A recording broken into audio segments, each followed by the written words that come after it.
Hallelujah.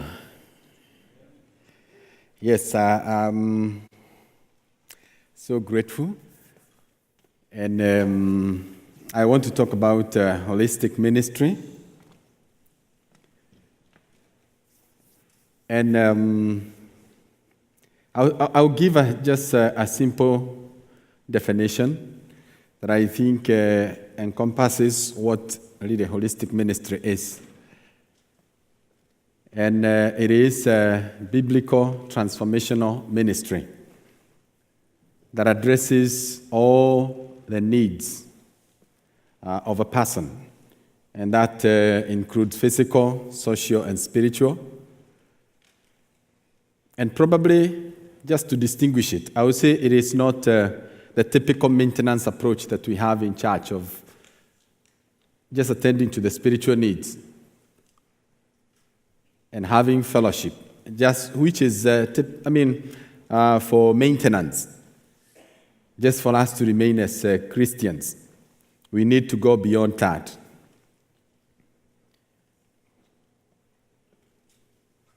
And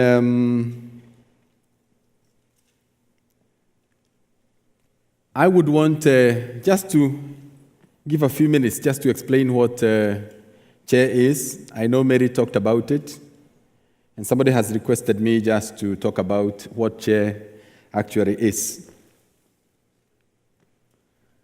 And it involves the empowerment of community members so that they become assets within the community and become agents of transformation within their own community, taking responsibility for the transformation. And what it involves is empowerment of a person from 4 dimensions. The person himself is empowered and how he relates to himself. And another dimension that is addressed is the relationship between the person and God. And you also address the relationship between him and his neighbor, and his relationship with the environment. And so it's fourfold. And you have to look at that person from those 4 pillars. Is he relating rightly with himself? Is he relating rightly with God? Is he relating rightly with his neighbor? And as well with his environment. And there are many lessons that have been built on those 4 pillars that we normally use, both physical and spiritual. And also moral teachings that we use as we empower community members. And what actually happens is that people just get to a point of self-discovery of who they truly are, and they want to respond. They are able to identify their needs, but they also realize that they are able to address their own needs with the local resources. And that is what mobilizes people so that they are able to act. And normally what happens is that they'll take initiatives by themselves. And those becomes pointers to you as a person who is in the community on what you can be able to do to impact on their lives. And that is how we actually were able to come up with a lot of the initiatives, a lot of the programs that we have.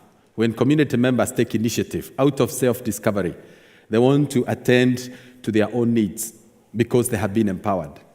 And that way, you become effective in ministering to them.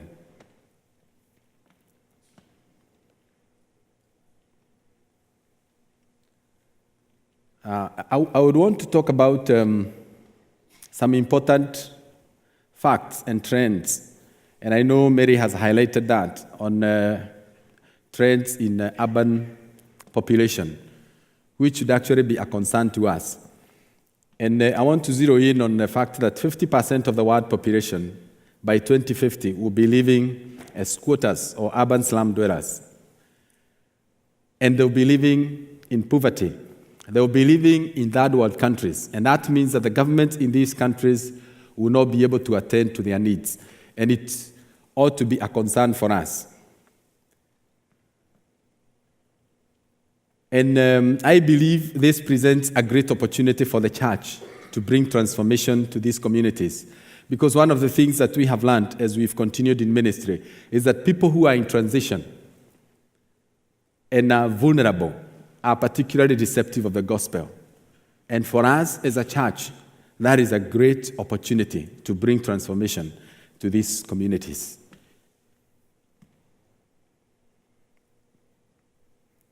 So what is holistic ministry? There are three dimensions that I see in holistic ministry. And that is in addressing the physical needs of a person. And that entails empowering them so that they can be able to attend to their physical needs. And at times it becomes necessary to give relief when they become vulnerable. But then that can only be done to a certain extent, because I know there are many times that we want to respond with relief. And especially when you look at such communities, because they are very vulnerable, we are overwhelmed. And the first reaction is that we want to go into these communities and give relief. But what relief does is that it creates dependency. And that is very, very dangerous when you create dependency, because those people will not be able to address their own issues and will always depend on you, or would always depend on people coming and giving them relief. And there's always something that we normally say, that you have to show them how to fish, because then you're sure that after you leave them, they'll be able to get the fish.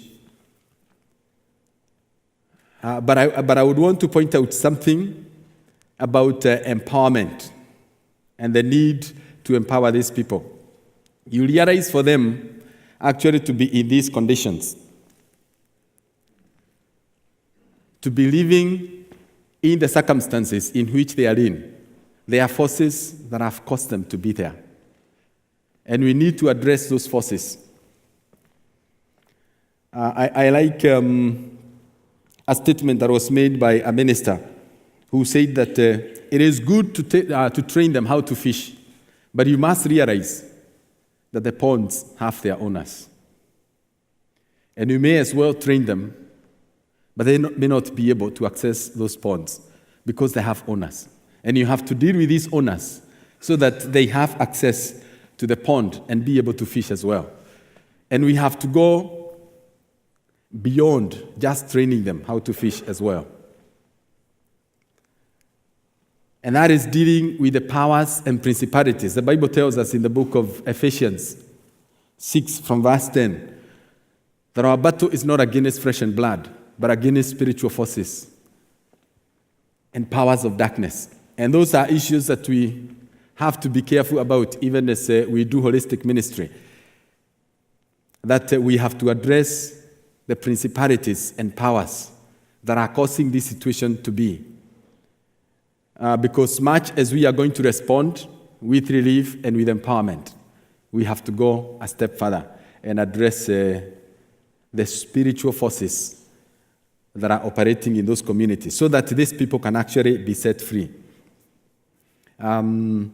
We have to address the social being of the person, because they are living within communities and they need development. And obviously the spiritual aspect that we have to do evangelism and discipleship. And the scripture that I find addressing the holistic ministry is Matthew 5 from verse 1 to 6. And this is a Sermon on the Mountain.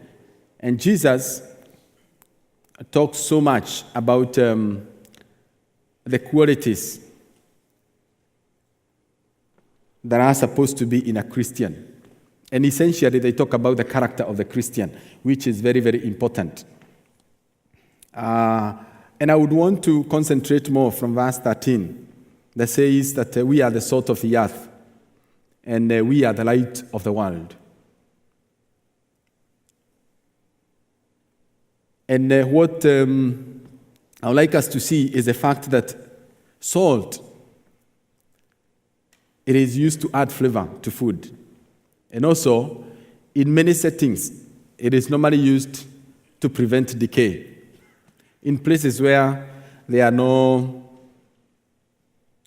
there is no such technology like or devices like the fridge. Salt becomes very, very important because it is used to preserve food. And the light brings light to the dark world. And we must realize that among the urban poor, these are the issues that are there. The violence, the antisocial things that are taking place, this entail the kind of darkness there is in these communities. And there is need for us to take the light. There is need for us to go there and add flavor to life. And one of the things that strikes me so much is what God has entrusted unto us. And I realize that we are the only people that are able to address these issues as Christians. We are the only people that can take light to these dark places. We are the only people that are able to bring a difference in these communities. We have worked in these communities, and we have seen other organizations in their own different ways trying to solve their problems. But it doesn't work. I mean, we have seen the government arresting these criminals and taking them to jail. They are supposed to be collective institutions, but they don't. If anything, these criminals become hardened. And even when they are released from these jails, community rejects them because they are not transformed. And they only earn themselves another name as jailbirds. And so they are mistrusted by community. They feel rejected. And so it does not help. And there are so many other strategies. We have seen organizations coming into these communities and giving handouts because they think that is what is going to help. And somebody has written a book, when, some of these strategies that are being used are not of any use. If anything, they are making the problem, more aggravated. And I want us to realize that it is only the church, by doing holistic ministry, that presents the solution for the urban poor.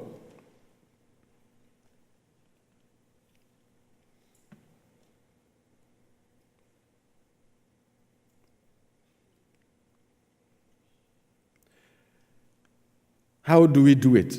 As Missions of Hope and as Outreach Hope Church, we have different strategies that we have employed. And this is how we have been able to make an impact in these communities. And I will not go deep into this because Mary talked about them. But one of the strategies that we use is Christian community development, which is very, very important to bring transformation in the lives of these people.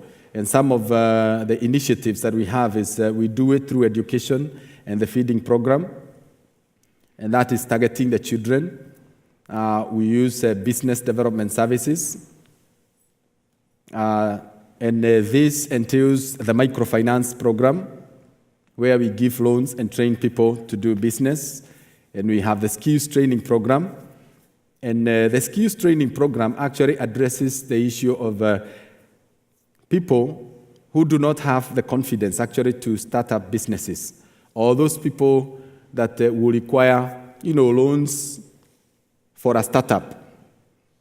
But then one of the things that we have realized is that mortality of businesses that are just started with loans is very high, and so it is risky. But we have the alternative of actually doing the skills training to them. And that has actually turned out to be like a business incubation program, whereby we train them, and as we train them, we also help them to make products that they are able to sell. And in the process, we are actually, building them up, and we are building their confidence so that by the time they graduate, they are confident enough to start up successful businesses. Another thing that we are doing is actually to be involved ourselves in business enterprises, which we also hope will be a business incubation program whereby we can involve these community members in doing these businesses. One of the things that we have done is that in one of the boarding schools, we sunk a well that has very clean water, And in partnership with a church here in the States, we have been able to put up a water bottling plant so that we can market that water, and we are involving the students. And the proceeds from that business will be able to help us take these children to colleges once they go through high school. And we are also involved in agribusiness, where we are producing food in some of the farms that we have. It happens that the boarding schools are built on big pieces of land that we were able to acquire. And so we are doing agribusiness. And this provides us an opportunity also to help the students, to learn skills in agriculture and other aspects. We've also been able, to start welding, which will also give a business approach. And through all these kind of programs and whatever other enterprises that we'll be able to establish, we will also be doing business incubation, where we train community members as well as the students on how to do business. And that will build their confidence so that they can be able to start up their own businesses. There is community health evangelism, which involves empowering community members so that they can be able to address their own needs. And then the other piece is church planting, because we are very deliberate and intentional in whatever we do to share the gospel of the Lord Jesus Christ. And as people get saved, we are able to plant churches. And as we plant churches, we have to go a step further and do discipleship and leadership development, because this is what is going to help us be able to plant other churches by developing the very people from these communities to become leaders and to take responsibility for transforming their own community. And out of the work that we have been doing in the last 12 years in Mathare, there are certain things that we have learned, certain principles that have helped us be effective in doing holistic ministry among the poor. And one important principle is that in our approach, we want to empower the community members, because that is the only way you'll be able to bring transformation in the life of that person. The reason why that person is living in abject poverty, the only reason why they are living in that condition is because they are not empowered. And one of the ways that we normally do it is to insist on the local contribution. And as these people contribute, whether it is in education of their children, we insist that they must contribute for the education of their own children so that they can take responsibility for educating their own children.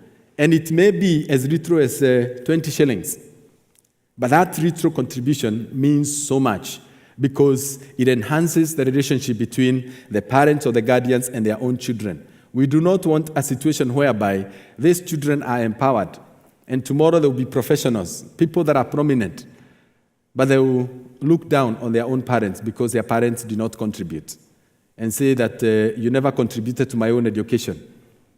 A sponsor did. We want the parents to be proud of the fact that they were a part of the education of their own children, and they are also a part of whatever is happening within that community. And that pride and ownership is also important. And that is what leads to total transformation of that person. That even if you are to move out of that community, that person is empowered, and they will continue with the very same work, and they will be able also to empower others. In the book of 2 Timothy, the Bible says that, entrust this to faithful people that will in turn be able to entrust to other faithful people. And it is a principle of multiplication. The only way we can be able to multiply ourselves is actually to empower these people. That we do not have to be there tomorrow, but these people that we have empowered will be able to empower others. And that is the only way we can be able to transform. And another principle, and which I have also mentioned, is about community ownership. This is so critical. People have to own whatever initiative they take. They have to take responsibility for the transformation of their communities. And one of the things that we have learned is that If community does not own whatever initiative you are undertaking, then when you go away, it will not continue. And a classic example is when we went to a community where we have established a boarding school. And what happened in that community is that there's a certain gentleman who was a Briton. He came and he put up a well. And he was using for his own purposes, but he also was giving it to the community. He built a facility whereby he could come and water their animals. The animals would come and take water. And if they needed any water, they would always come to him. But immediately he moved out of that community. It was very interesting how community members came and vandalized the whole project. I mean, one person came and took the windmill and disappeared with it. And other people, they came and they put... they took sand and actually covered the well. And when we went to this community, they asked us, please help us so that we can rehabilitate this well. And we told them, no way. We will not do it. If you cannot be able to do it for yourself, you are the people who actually covered. Somebody came and helped you, but you have vandalized it. And the only reason they vandalized is because they were not part of the sinking of that well. But when they take initiative and they do something and they tell you that we have done this, but we are not able, to do, we are not able to rehabilitate it, but we have something, then that way they have already taken ownership. And you can be sure that when you help them, they will own it. I have seen many organizations, in Kenya. They come and they have sunk wells. But whenever these wells break down, community members will always look for this organization. They'll always go to their office. And it's something very simple, just the repair of probably the generator. But they can never take responsibility because it is not theirs. And I know we are interested in helping them. And we have the money. But money is not the solution. Community ownership is very, very important. So that even as you do this work, it will have a lasting impact. And you will have left the community empowered, even to do even greater things in the future. Another principle that we have learned is that we focus on individual transformation. One of the things that happens is that when you go to these communities, you are overwhelmed by the needs. You walk into Mathare and you see the conditions. And it becomes overwhelming. You wonder, what do I do? And there's always that feeling that, even if I do something little, I will not be able to make an impact.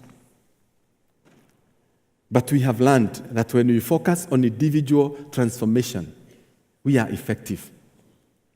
And we look for those people that will show positive response to whatever initiatives that we undertake. A very good example is when back in 1999, that was right before we started Missions of Hope, and we were still involved in community work in that very same area. And we put together about 110 criminals. And we put them together, we talked with them, and we organized on the day when we were going to do a business generation workshop. And we led these people into identifying the problems that were within the community. And as they identified them, we told them that what happens is that the problems and the needs within a community present opportunities for business. And we helped them identify the kinds of businesses that, they were able to do to solve the problems of that community. And we categorize the businesses in terms of those businesses that require a lot of capital. And there are businesses that require very little capital. And others that don't even need any capital. And we asked them, where do we begin? And they obviously took the businesses that require no capital, like providing security within the community and cleaning up. And that is where we started. And at the end of the month, they went to each household, and each household made a contribution. And they were amazed at the amount of money they collected from community members. And we asked them then, what do we do with this money? And they said, let's do the businesses that require little capital. They went and talked to a school that is within the community, and they were given land. And they started growing vegetables and keeping poultry. And the next thing, from the proceeds, they were able to keep pigs. And they started keeping cows. And they progressed. But one of the things that we noticed is that a lot of people fell off along the way. And we were only left with 12 people. And we had to focus on the 12 people that had remained because they were responding positively.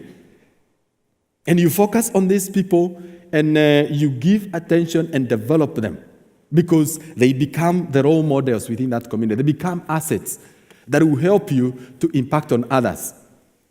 And I think that is a principle that Paul talks about. Entrust, whatever I have taught you to faithful people. Because they will go on to entrust unto others. But if we concentrated on the whole lot of 110, we would waste a lot of resources trying to run after people who are not responding positively. But as you concentrate on the people that respond positively, you become encouraged. I have seen people that have come within that community and they want big numbers.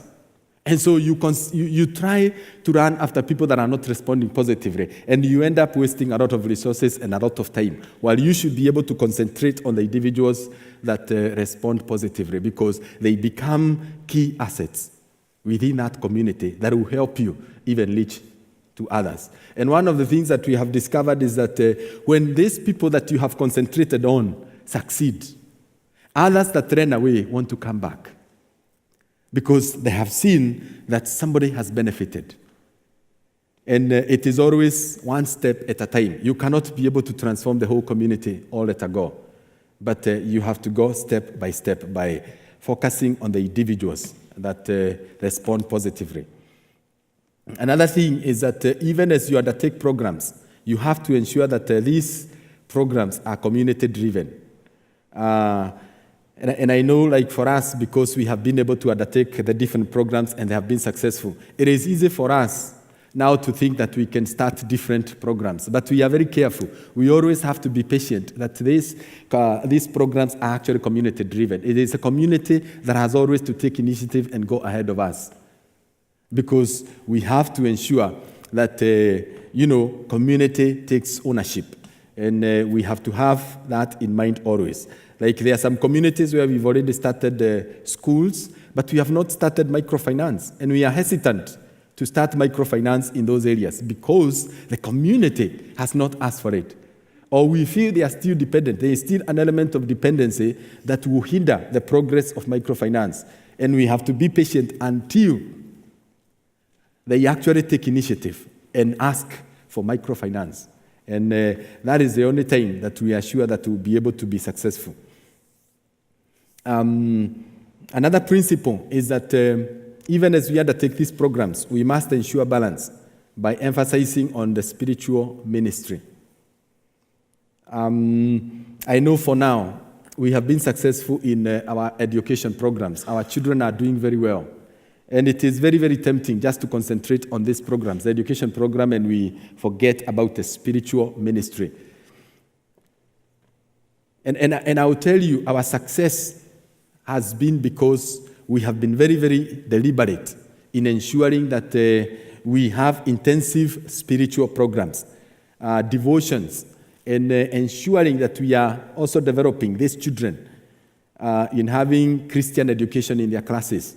And that has been the key to our success. But it is easy to forget, even in the microfinance program. When you see them successful, it is easy to neglect the spiritual. But we must always ensure that that is a key. And we always remind our staff that our core business is actually preaching the gospel. We'll be successful in all these other programs. But remember, whatever we do, we are here to preach the gospel. Because that is the key to our success. I have just told you that every of these communities, every of these problems, they have owners. And those are the ones that we have to deal with. And they can only be dealt with spiritually. The principalities and powers of darkness that are behind this poverty. We have to deal with them if we are going to set these people free. It is important to empower the local people. I have used the name nationals here in case of maybe Americans going out there to different countries. We must remember to empower nationals to take the lead. because they are the people who will eventually own the responsibility of transforming their own communities. And the only reason why that development is not taking place, it is simply because they are not empowered.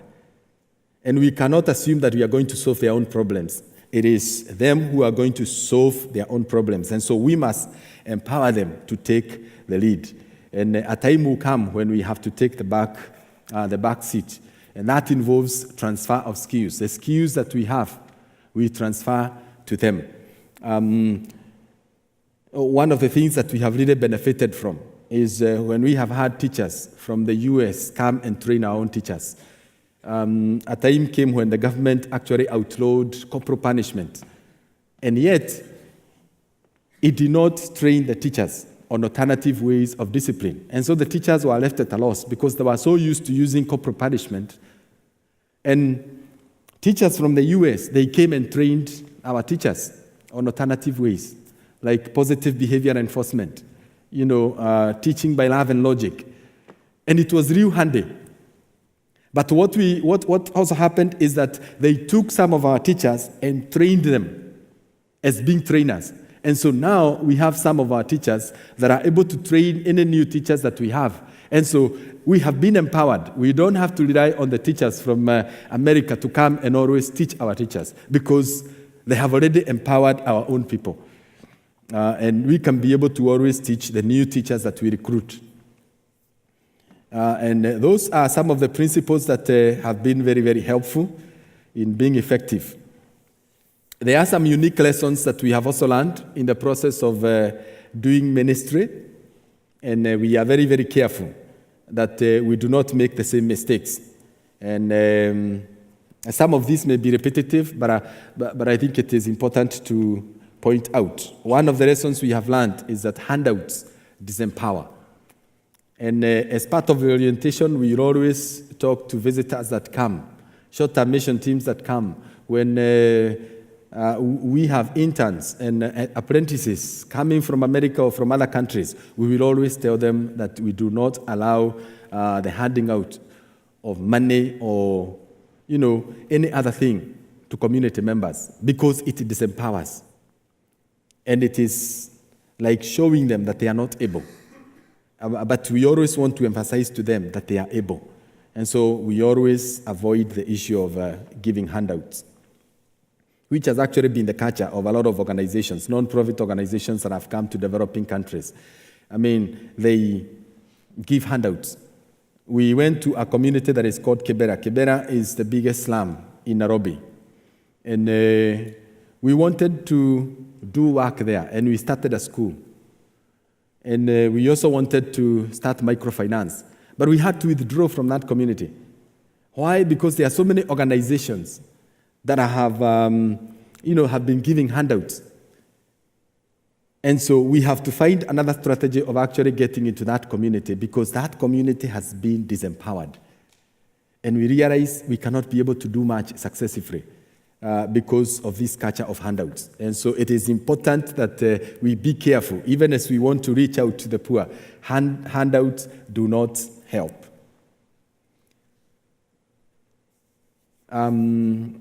Contribution from community members, it empowers them and it makes them realize that they are able. And we must insist. I know when we started taking children and putting them in our schools, they could not be able to understand when we told them that they have to make a contribution. They have to pay for their own children. And some of them were not ready because they were saying, why should we pay when you have a sponsor? The sponsor is paying for my child. Why should I pay? But we insisted they have to pay. And at times we had to send their children back home so that the parents could pay because we knew it was very, very important. And I know some of the people that came to help us, they were not able to understand why we were sending the children back home. But it is because we know that when these parents contribute, they value that education. Free things are never valued. But as they contribute, they value that education. And today, because of the fact that we have insisted that community members contribute, this community has been empowered. At the beginning of last year in February, this community came together when they said that we want to be a part of putting up the boarding school. We were putting up the boarding school for the boys. And they said, we want to be a part of it. And they gathered together. And they were able, in one day, to raise $20,000. And these are the poor people of Mathare, who people could have despised. But when you make them realize that they are able to do something, you are amazed at what they are able to do. And I don't believe there is anybody who is desperate. Despite of the fact that they may look so vulnerable, so hopeless, there is something they can be able to do. And ours is actually to facilitate. We are like the midwives. A midwife helps a woman to give birth. And for us as Christians, we are actually midwives. When we go to those communities, it's actually to help them to deliver, to bring forth that baby of transformation. We have also learned that children are an especially effective entry point into a community. And I want to say that as you go to different communities, it probably may not involve children, but it is always good to trust God to lead you to a program that will have an impact within that community.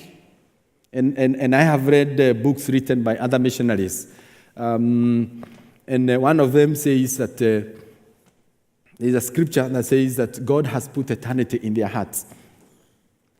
And he was able to have a breakthrough in that community because he was able to understand how that scripture applied to that community. And as he followed that lead, he was able to have a big impact. For us, it is the children. And God led us to start working with the children, and it has given us an entry point into the community. The community has opened up. And there is somebody else who has written a book, The 414 Window. And he says that children from the age of 4 to 14 are especially, open to new ideas. They are so open to teachings. And whenever you teach them Christian values, they really receive them. And they are like a sponge that just absorbs. And whatever you teach them, they will never forget. And it is very scriptural. Teach a child the way that he should go, and he will not depart from the same. And that is one way that we have found is very, very effective in entering into the community. And you must also realize that whatever we are doing, as the number of these children increases within that community, we are raising a generation with different values. And we have seen them take responsibility to transform their own community. As a matter of fact, there is a certain girl who gave a testimony during their service at the boarding school, and she said that she had always been praying for her family. And when she went home, the father came when he was very drunk, and he started making noise and beating them up. And, she confronted the father and told the father, "Dad, whatever you're doing is wrong. And if you do not change, you will go to hell." And the father was so angry that a child should speak to him. Because in our culture, children are actually supposed to keep quiet. They don't speak to their parents. Or they do not confront their parents. But this girl stood up to him, and she was beaten. And the next day, the father came the same way, drunk. And this girl stood up to him and told him, "Dad, whatever you're doing is wrong." And the father beat her up again. That day he came drunk, and the girl still stood up to him and told, "Dad, whatever you're doing is wrong." And when he lifted up his heart to beat the girl, he was unable to do it. Challenged by, the boldness of this girl. And for the next few days, this girl was able to talk to the father. And by the end of that week, they went to church. Today, that man is saved and the whole family. Why? Because the child has received these values and has received Christ in her life and has taken the responsibility to transform the family. And so we cannot underrate, the power of empowering these children. And they are very, very effective. And we realize even as we release them for breaks, school breaks, we are sending out evangelists to their homes and to their community. And it is something to think about. The gospel, and by implication the church, is the most effective means of transforming communities. And we cannot underrate what God has given us. And I want to state without any fear and to say that we are the people that can bring transformation to these communities. There are so many other institutions and authorities that are trying to do it. But I'm persuaded it is the church that is going to bring this transformation among the urban poor. And the power that God has given us is so important. I have just told you that they are owners of these urban poor communities. When you see this suffering, when you see this vulnerability, they are owners, and they are the spiritual forces and principalities. They can only be dealt with spiritually.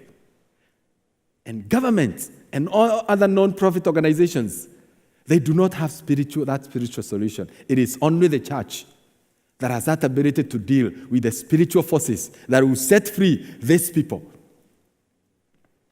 And please, this is something that we have to remember. We are the people that hold the key to the transformation of these poor communities. It is not the government, it is not the other institutions that are trying to do something. It is until the church goes there and deals with the spiritual forces, who are the owners, the gatekeepers of those communities. When you deal with them, then we are going to set these people free. Another lesson that we have learned is that every person has a solution to their problems.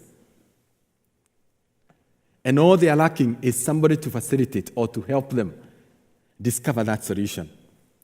Something unique happened, I think it was in 2008 when we educated people on HIV and AIDS. After the community members said there is a lot of ignorance and asked us to help in doing the education.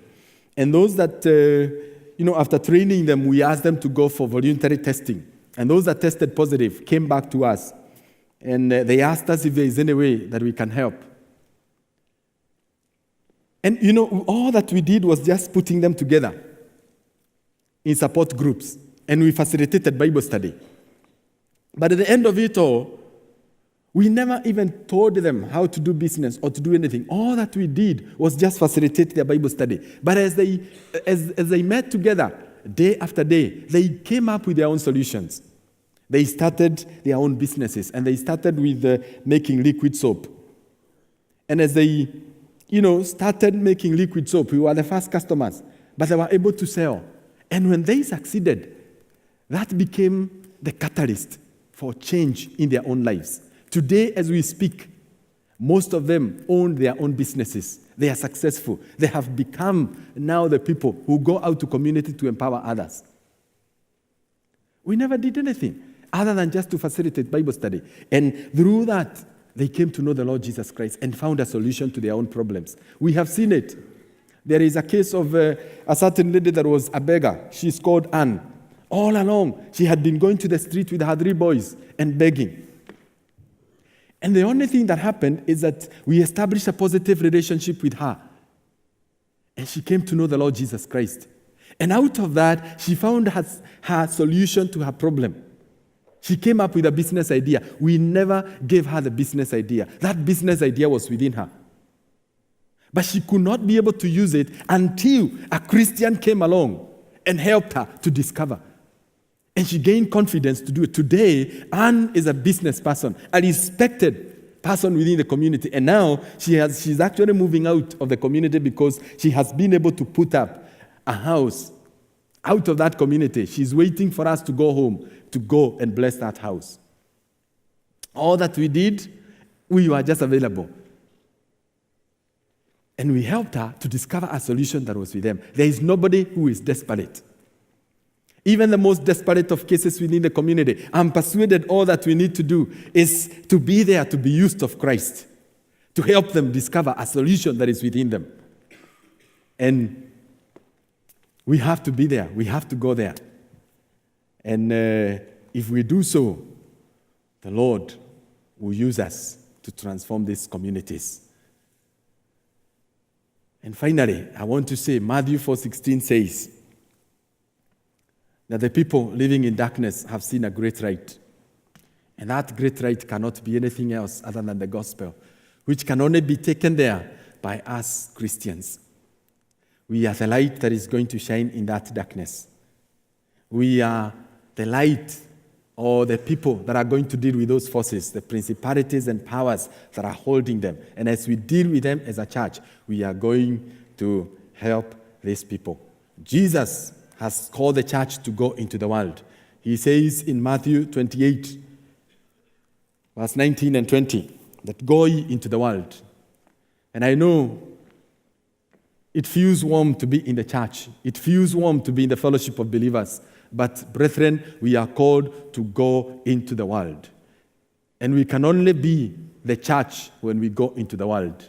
Not when we sit here and warm the seats and just maintain ourselves. It is when we go out there and impact on the world. Because that is where Jesus Christ has called us, so that we can make an impact in the world and make disciples of him from among them that are suffering. And